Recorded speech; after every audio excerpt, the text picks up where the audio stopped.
పెదబాల శిక్షకు స్వాగతం.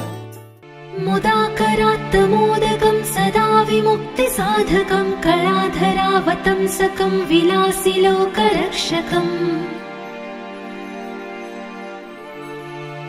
अनायकैकनायकं विनाशिते भदैत्यकं नतासुभासुनाशकं नमामि तं विनायकम् नदेतरातिभीकरं नवोदितार्कभास्वरं नमत्सुरारिनिच्चरं नताधिकापदुत्तरम् सुरेश्वरं निधीश्वरं गजेश्वरं गणेश्वरं महेश्वरं तमाश्रये परात्परं निरन्तरम् समस्तलोकशङ्करं निरस्तदैत्यकुञ्जरं दलेदरोदरं वरं वरे भवक्त्रमक्षरम् कृपाकरं क्षमाकरं मुदाकरं यशस्करं मनस्करं नमस्कृतां नमस्करोमि भास्वरम् अकिञ्चनार्तिमार्जनं चिरन्तनोक्तिभाजनं पुरारिपूर्वनन्दनं सुरारिगर्वचर्वणम् प्रपञ्चनाशभीषणं धनञ्जयादिभूषणं कपोलदानवारणं भजे पुराणवारणम् नितान्तकान्तदन्तकान्तिमन्तकान्तकात्मजम् अचिन्त्यरूपमन्तहीनमन्तराय कृन्तनम् हृदन्तरे निरन्तरं वसन्तमेव योगिनां तमेकदन्तमेव तं विचिन्तयामि सन्ततम्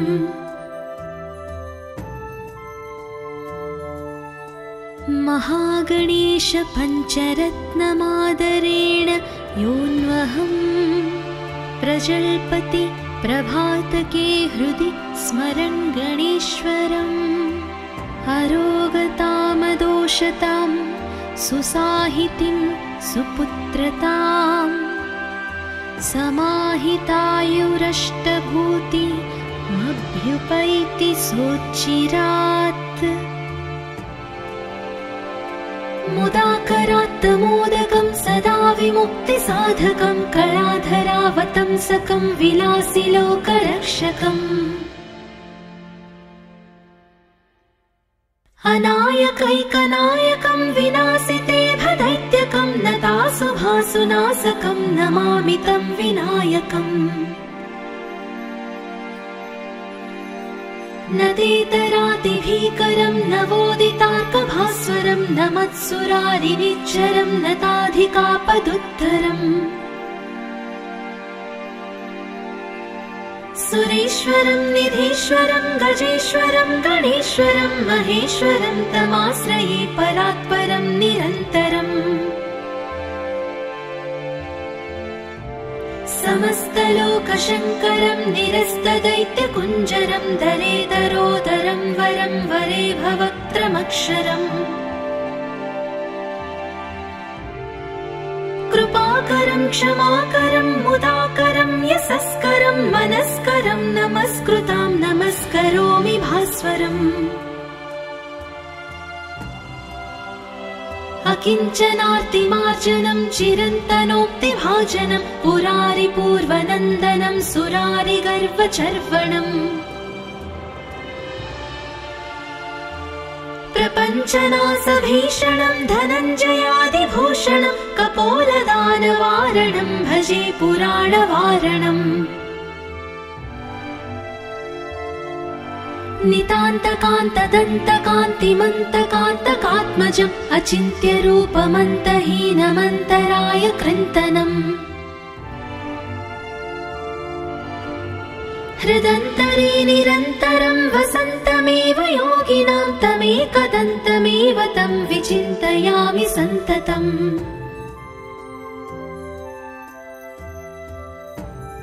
महागणेश पञ्चरत्नमादरेण योऽन्वहं प्रजल्पति प्रभातके हृदि स्मरन् गणेश्वरम् अरोगतामदोषतां सुसाहितिं सुपुत्रताम् समाहितायुरष्टभूतिमभ्युपैति सोच्चिरात्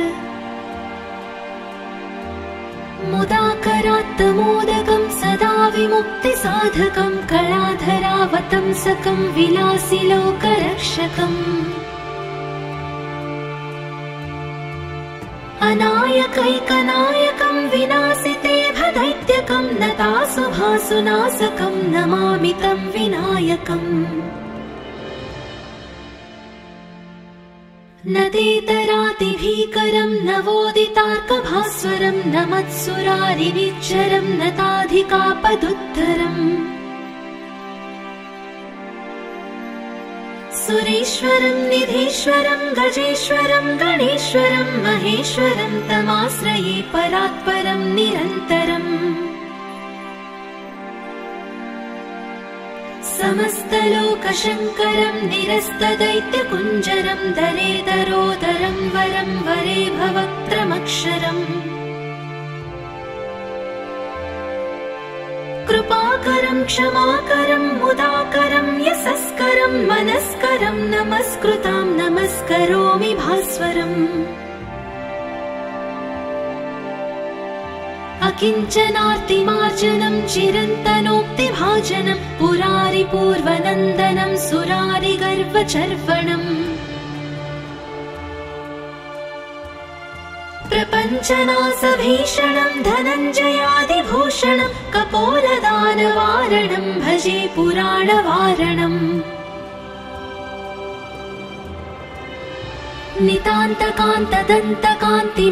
नितान्तकान्तदन्तकान्तिमन्तकान्तकात्मजम् अचिन्त्यरूपमन्तहीनमन्तराय कृन्तनम् हृदन्तरे निरन्तरं वसन्तमेव योगिनां तमेकदन्तमेव तं विचिन्तयामि सन्ततम्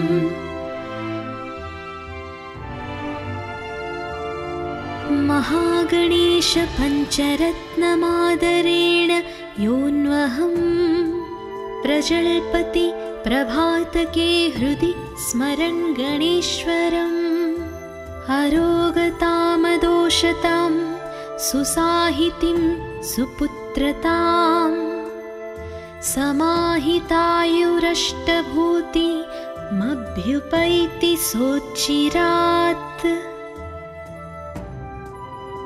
मुदाकरात्तमोदकं सदा विमुक्तिसाधकं कलाधरावतंसकं विलासिलोकरक्षकम्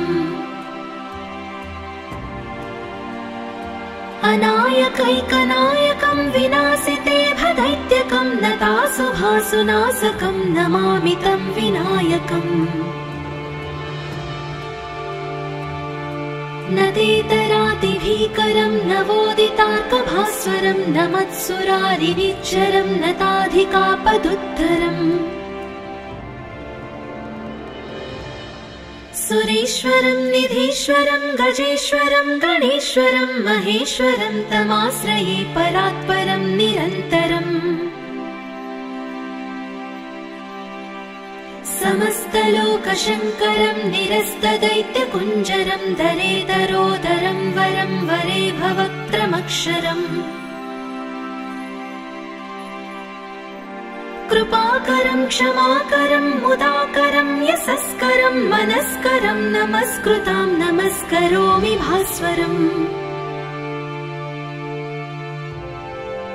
अकिञ्चनार्तिमार्जनं चिरन्तनोक्तिभाजनं पुरारिपूर्वनन्दनं सुरारिगर्वचर्वणम् प्रपञ्चनाशभीषणं धनञ्जयादिभूषणं कपोलदानवारणं भजे पुराणवारणम्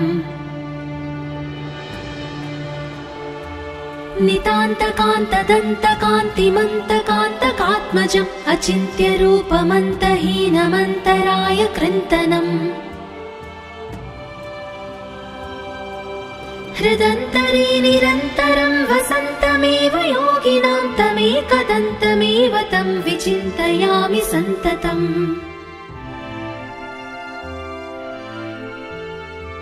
महागणेश पञ्चरत्नमादरेण योऽन्वहम् प्रजल्पति प्रभातके हृदि स्मरन् गणेश्वरम् अरोगतामदोषतां सुसाहितिं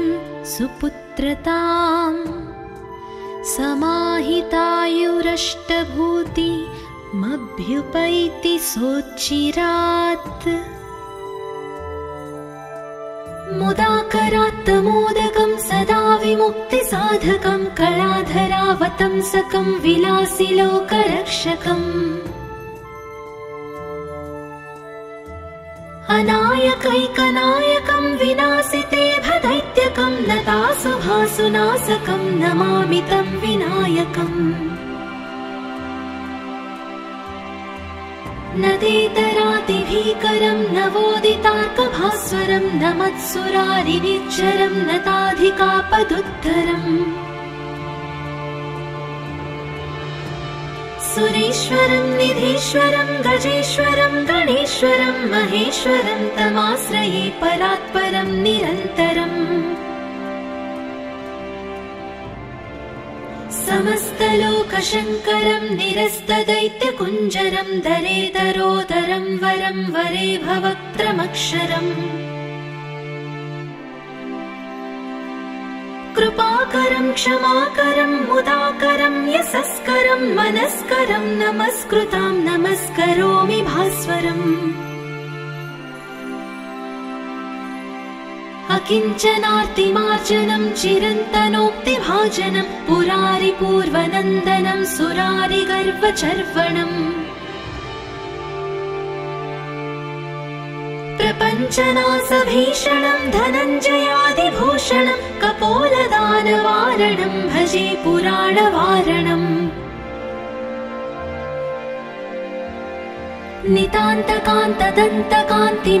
नितान्तकान्तदन्तकान्तिमन्तकान्तकात्मजम् अचिन्त्यरूपमन्तहीनमन्तराय कृन्तनम् हृदन्तरे निरन्तरं वसन्तमेव योगिनां तमेकदन्तमेव तं विचिन्तयामि सन्ततम्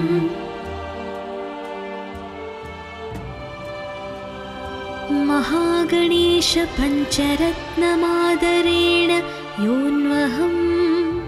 प्रजल्पति प्रभातके हृदि स्मरन् गणेश्वरम् अरोगतामदोषतां सुसाहितिं सुपुत्रताम्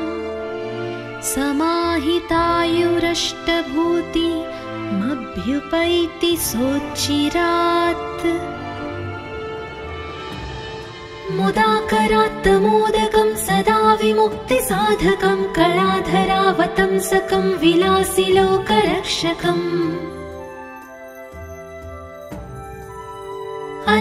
अनायकैकनायकं विनाशिते भदैत्यकं नतासुभासुनाशकं नमामि तं विनायकम्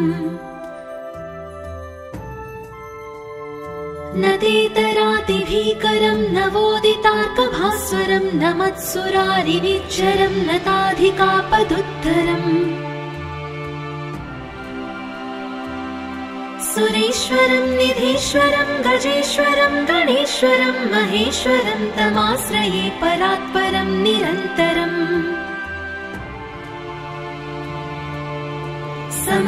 समस्तलोकशङ्करं निरस्तदैत्यकुञ्जरं दरेदरोदरं वरं वरे भवक्त्रमक्षरम्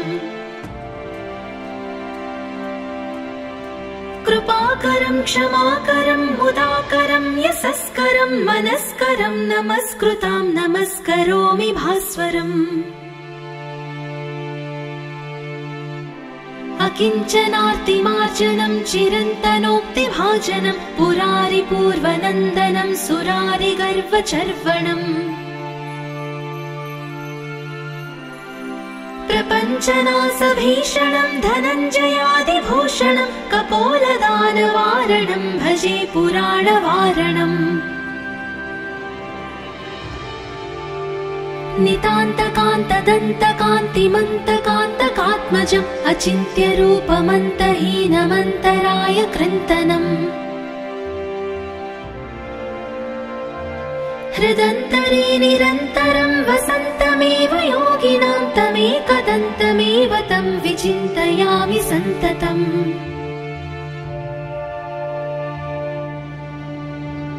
महागणेश पञ्चरत्नमादरेण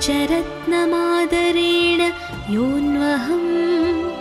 प्रजल्पति प्रभातके हृदि स्मरन् गणेश्वरम्। अरोगतामदोषतां सुसाहितिं सुपुत्रतां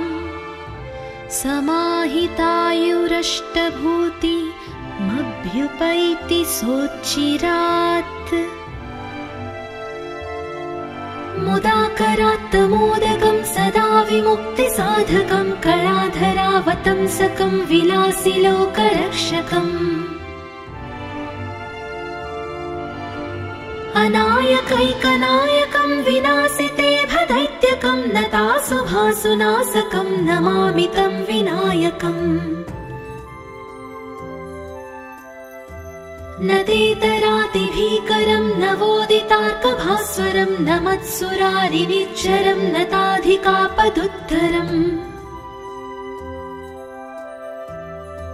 सुरेश्वरं निधीश्वरं गजेश्वरं गणेश्वरं महेश्वरं तमाश्रये परात्परं निरन्तरम्। समस्तलोकशङ्करं निरस्तदैत्यकुञ्जरं दरेदरोदरं वरं वरे भवक्त्रमक्षरम्। कृपाकरं क्षमाकरं मुदाकरं यशस्करं मनस्करं नमस्कृतां नमस्करोमि भास्वरम्। अकिञ्चनार्तिमार्जनं चिरन्तनोक्तिभाजनं पुरारिपूर्वनन्दनं सुरारिगर्वचर्वणम्। प्रपञ्चनासभीषणं धनञ्जयादिभूषणं कपोलदानवारणं भजे पुराणवारणम्। नितान्तकान्तदन्तकान्तिमन्तकान्तकात्मजम् अचिन्त्यरूपमन्तहीनमन्तराय कृन्तनम्। हृदन्तरे निरन्तरं वसन्तमेव योगिनां तमेकदन्तमेव तं विचिन्तयामि सन्ततम्।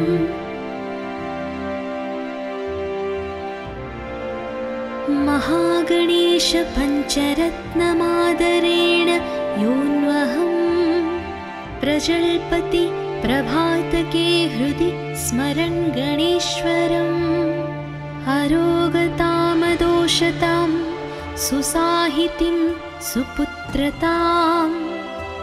समाहितायुरष्टभूतिमभ्युपैति सोच्चिरात्। मुदाकरात्तमोदकं सदा विमुक्तिसाधकं कलाधरावतंसकं विलासिलोकरक्षकम्।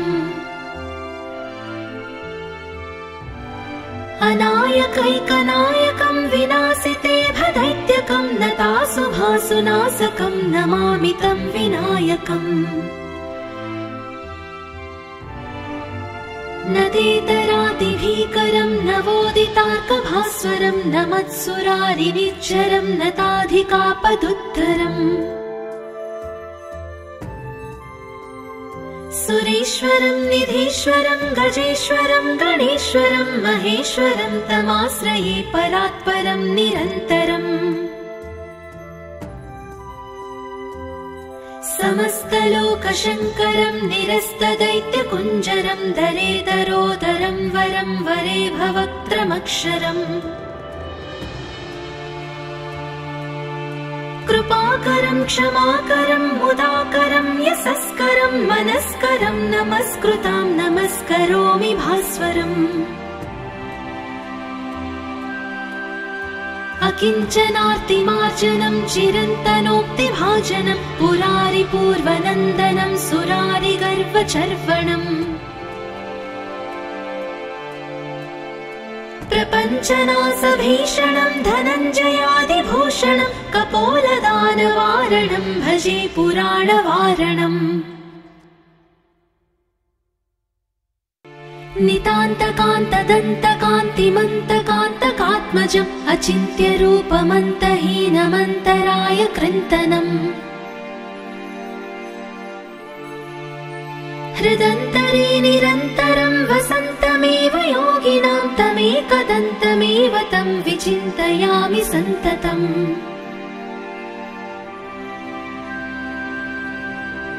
महागणेश पञ्चरत्नमादरेण योऽन्वहम् प्रजल्पति प्रभातके हृदि स्मरन् गणेश्वरम् अरोगतामदोषतां सुसाहितिं सुपुत्रताम् समाहितायुरष्टभूति मभ्युपैति सोच्चिरात् मुदाकरात्तमोदकं सदा विमुक्तिसाधकं कलाधरावतंसकं विलासिलोकरक्षकम् अनायकैकनायकं विनाशिते भदैत्यकं नतासुभासुनाशकं नमामि तं विनायकम् नदेतरातिभीकरं नवोदितार्कभास्वरं नमत्सुरारिनिच्चरं नताधिकापदुत्तरम् सुरेश्वरं निधीश्वरं गजेश्वरं गणेश्वरं महेश्वरं तमाश्रये परात्परं निरन्तरम् समस्तलोकशङ्करं निरस्तदैत्यकुञ्जरं दरेदरोदरं वरं वरे भवक्त्रमक्षरम् कृपाकरं क्षमाकरं मुदाकरं यशस्करं मनस्करं नमस्कृतां नमस्करोमि भास्वरम् अकिञ्चनार्तिमार्जनं चिरन्तनोक्तिभाजनं पुरारिपूर्वनन्दनं सुरारिगर्वचर्वणम् प्रपञ्चनाशभीषणं धनञ्जयादिभूषणं कपोलदानवारणं भजे पुराणवारणम्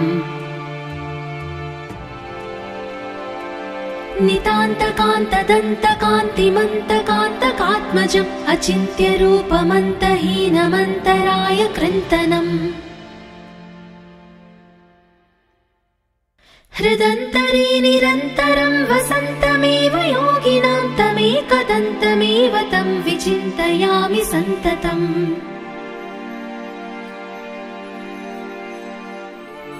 महागणेश पञ्चरत्नमादरेण योऽन्वहम् प्रजल्पति प्रभातके हृदि स्मरन् गणेश्वरम् अरोगतामदोषतां सुसाहितिं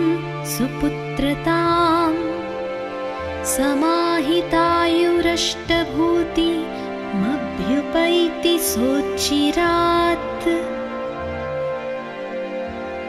मुदाकरात्तमोदकं सदा विमुक्तिसाधकं कलाधरावतंसकं विलासिलोकरक्षकम् अनायकैकनायकं विनाशिते भदैत्यकं नतासुभासुनाशकं नमामि तं विनायकम् नदेतरातिभीकरं नवोदितार्कभास्वरं नमत्सुरारिनिच्चरं नताधिकापदुत्तरम् सुरेश्वरं निधीश्वरं गजेश्वरं गणेश्वरं महेश्वरं तमाश्रये परात्परं निरन्तरम् समस्तलोकशङ्करं निरस्तदैत्यकुञ्जरं दरेदरोदरं वरं वरे भवक्त्रमक्षरम् कृपाकरं क्षमाकरं मुदाकरं यशस्करं मनस्करं नमस्कृतां नमस्करोमि भास्वरम् अकिञ्चनार्तिमार्जनं चिरन्तनोक्तिभाजनं पुरारिपूर्वनन्दनं सुरारिगर्वचर्वणम् प्रपञ्चनासभीषणं धनञ्जयादिभूषणं कपोलदानवारणं भजे पुराणवारणम्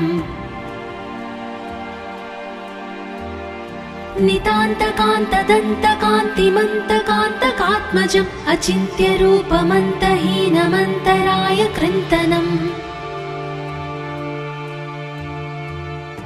हृदन्तरे निरन्तरं वसन्तमेव योगिनां तमेकदन्तमेव तं विचिन्तयामि सन्ततम्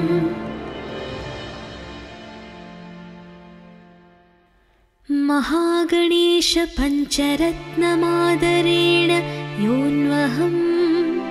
प्रजल्पति प्रभातके हृदि स्मरन् गणेश्वरम् अरोगतामदोषतां सुसाहितिं सुपुत्रतां समाहितायुरष्टभूतिमभ्युपैति सोच्चिरात् मुदाकरात्तमोदकं सदा विमुक्तिसाधकं कलाधरावतंसकं विलासिलोकरक्षकम् अनायकैकनायकं विनाशिते भदैत्यकं नतासुभासुनाशकं नमामि तं विनायकम् नदेतरातिभीकरं नवोदितार्कभास्वरं नमत्सुरारिनिच्चरं नताधिकापदुद्धरम् सुरेश्वरं निधीश्वरं गजेश्वरं गणेश्वरं महेश्वरं तमाश्रये परात्परं निरन्तरम् समस्तलोकशङ्करं निरस्तदैत्यकुञ्जरं दरेदरोदरं वरं वरे भवक्त्रमक्षरम् कृपाकरं क्षमाकरं मुदाकरं यशस्करं मनस्करं नमस्कृतां नमस्करोमि भास्वरम् अकिञ्चनार्तिमार्जनं चिरन्तनोक्तिभाजनं पुरारिपूर्वनन्दनं सुरारिगर्वचर्वणम् प्रपञ्चनासभीषणं धनञ्जयादिभूषणं कपोलदानवारणं भजे पुराणवारणम्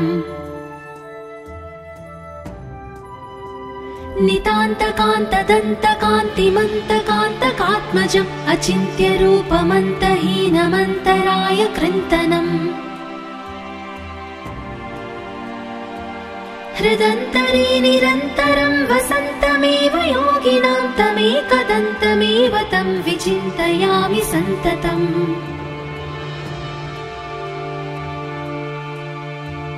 महागणेश पञ्चरत्नमादरेण योऽन्वहं प्रजल्पति प्रभातके हृदि स्मरन् गणेश्वरम् अरोगतामदोषतां सुसाहितिं सुपुत्रतां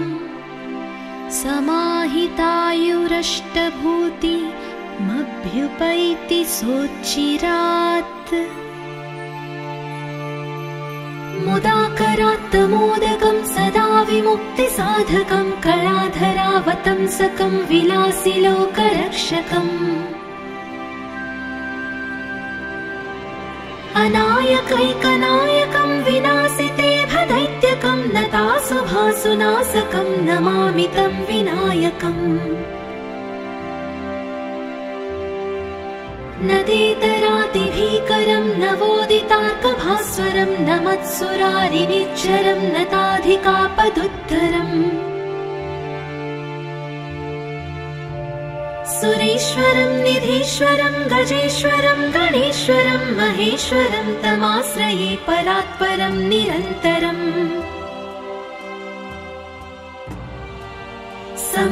समस्तलोकशङ्करं निरस्तदैत्यकुञ्जरं दरेदरोदरं वरं वरे भवक्त्रमक्षरम् कृपाकरं क्षमाकरं मुदाकरं यशस्करं मनस्करं नमस्कृतां नमस्करोमि भास्वरम् किञ्चनार्तिमार्जनं चिरन्तनोक्तिभाजनं पुरारिपूर्वनन्दनं सुरारिगर्वचर्वणम् प्रपञ्चनासभीषणं धनञ्जयादिभूषणं कपोलदानवारणं भजे पुराणवारणम् नितान्तकान्तदन्तकान्तिमन्तकान्तकात्मजम् अचिन्त्यरूपमन्तहीनमन्तराय कृन्तनम् हृदन्तरे निरन्तरं वसन्तमेव योगिनां तमेकदन्तमेव तं विचिन्तयामि सन्ततम्